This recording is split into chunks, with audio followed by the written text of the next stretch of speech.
Se você pudesse voltar no tempo e assistir um dos eventos do primeiro Natal, qual que você preferia? Ver aquela multidão de anjos cantando e louvando a Deus, dizendo glória a Deus nas maiores alturas? Ou você gostaria mais de ver aquele menininho recém-nascido numa situação improvisada, num lugar que na verdade era para cuidar de animais?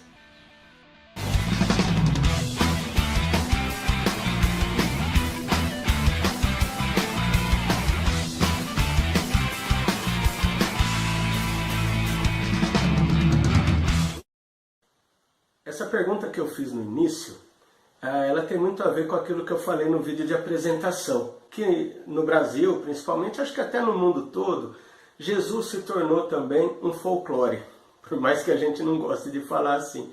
Mas é porque é só um costume. E a comemoração do Natal é uma grande prova disso, né? O Natal ele tem muito glamour, muita pompa, os corais, né? E eu gosto muito, não estou falando mal não, eu acho bonito, é uma maneira boa de lembrar, embora, como acaba acontecendo com qualquer folclore, né, vai perdendo-se o seu sentido. Mas quando a gente lê os textos bíblicos sobre essas narrativas, olha, a gente começa realmente a ver a coisa de maneira diferente.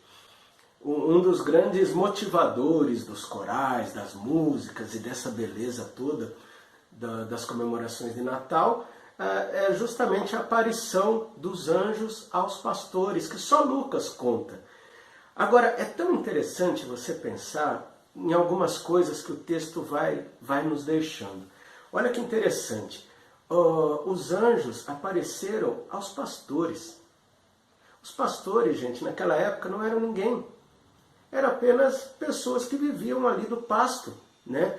Por isso mesmo elas nem podiam assim, ter uma religiosidade com aqueles rituais de purificação, né, de ficar indo em sinagoga, ou seja lá o que for, porque o trabalho deles era cuidar lá. Então eles não eram pessoas bem vistas, eles eram como que marginalizados até da sociedade, embora é interessante você pensar que o templo dependia do trabalho deles, já que naquela época ainda se fazia sacrifícios. Então, é interessante você pensar que Deus vai anunciar algo grande, né? Deus vai anunciar o Evangelho nascendo em carne e osso.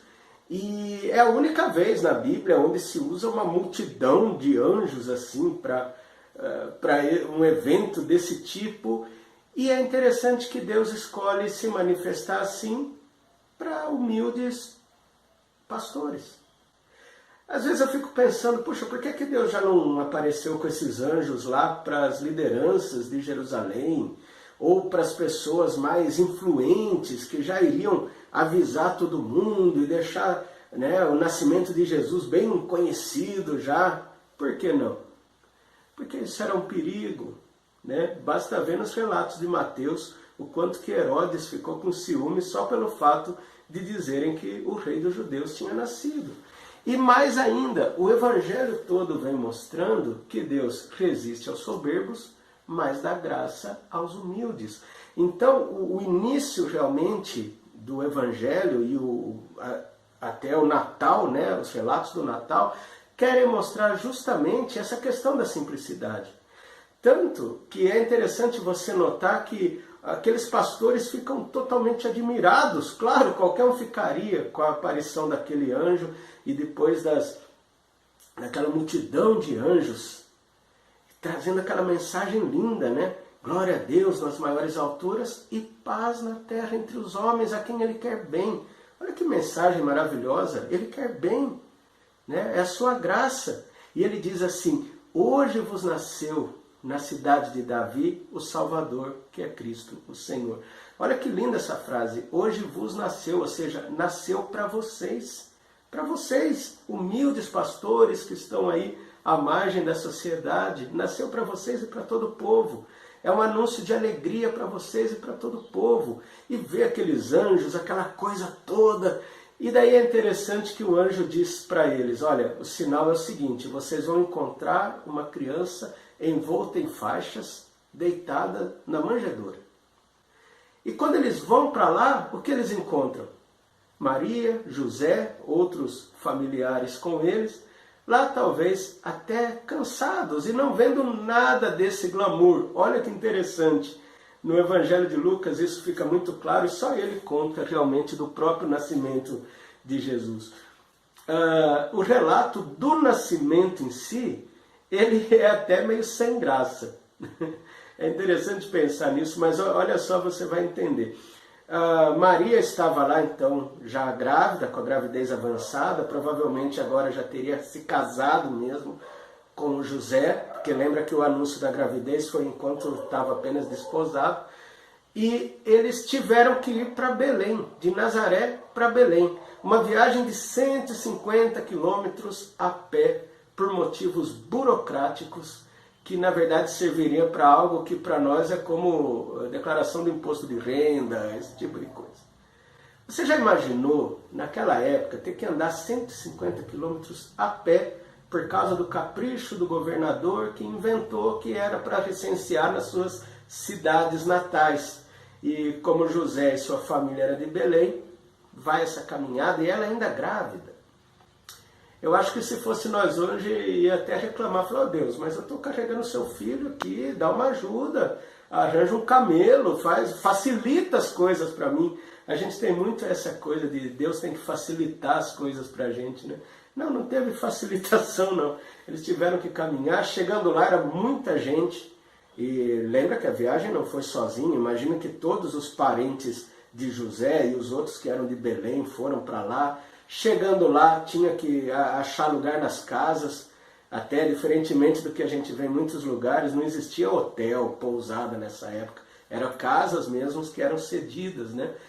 E quando chega nessa situação, você que é de família grande e recebe os parentes no final do ano, sabe muito bem, vai arranjando lugar para todo mundo. Os melhores lugares vão ficando para os mais velhos e tal, até sobrar aquele casalzinho com aquela gravidez meio mal explicada, porque só eles sabiam.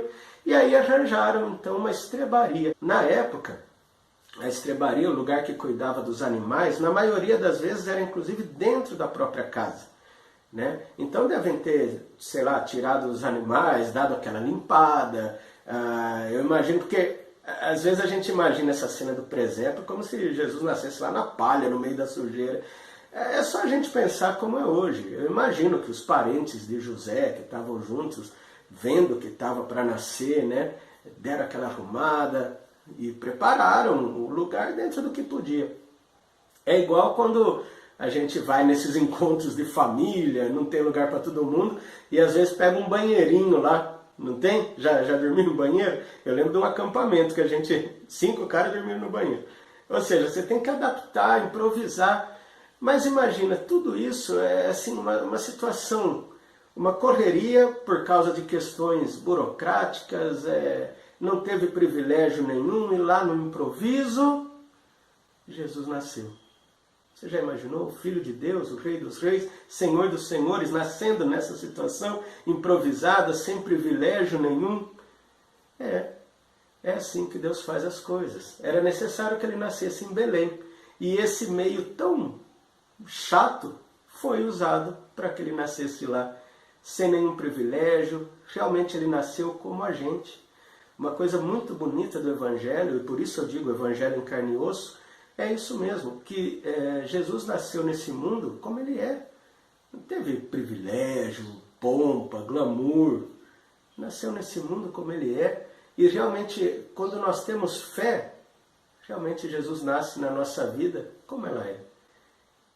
E quando os pastores então chegaram, eu imagino que eles não encontraram o pessoal ali muito eufóricos como eles estavam. Sim, eu tenho certeza que Maria e José estavam muito contentes em ter um filho, porque mesmo naquela situação improvisada, como é gostoso ouvir o choro do seu filho. Quem tem filho sabe do que eu estou falando. Mas não tinha aquele glamour todo. O anjo só havia falado com eles antes da gravidez, até não teve mais nada. E eles estão ali, chegam aqueles pastores eufóricos, dizendo, olha, apareceu uma multidão de anjos dizendo que aqui nasceu o Salvador, e aquela coisa toda. E o texto diz até que Maria, José e os que estavam com eles ficaram maravilhados né? E esse maravilhados tem até a ideia de nem acreditar direito no que está sendo falado, porém Maria guardava todas essas coisas no coração. E isso é muito o Evangelho, gente. O Evangelho é Jesus, é Deus conosco, na nossa simplicidade, mesmo nas situações chatas da vida, mesmo nas situações corriqueiras, onde a gente não vê glamour nenhum. Mas o Evangelho mostra tanto a paz na terra entre os homens, a quem Deus quer bem, como glória a Deus nas maiores alturas. Então a gente sempre vai estar vendo até esse paradoxo, né? Glória nas maiores alturas e paz na terra, simplicidade, humildade. É disso que trata o Evangelho e é por isso que é tão importante a gente falar sobre esse Evangelho em carne e osso. Então, se você gostou desse vídeo, curta, compartilhe com seus amigos, comenta aí embaixo. Se não se inscreveu ainda, se inscreva no canal. E se quiser adquirir o livro, onde com certeza a gente dá muito mais detalhes interessantes sobre essas passagens, você vai encontrar os links aí de baixo, tá bom? Então até o próximo vídeo.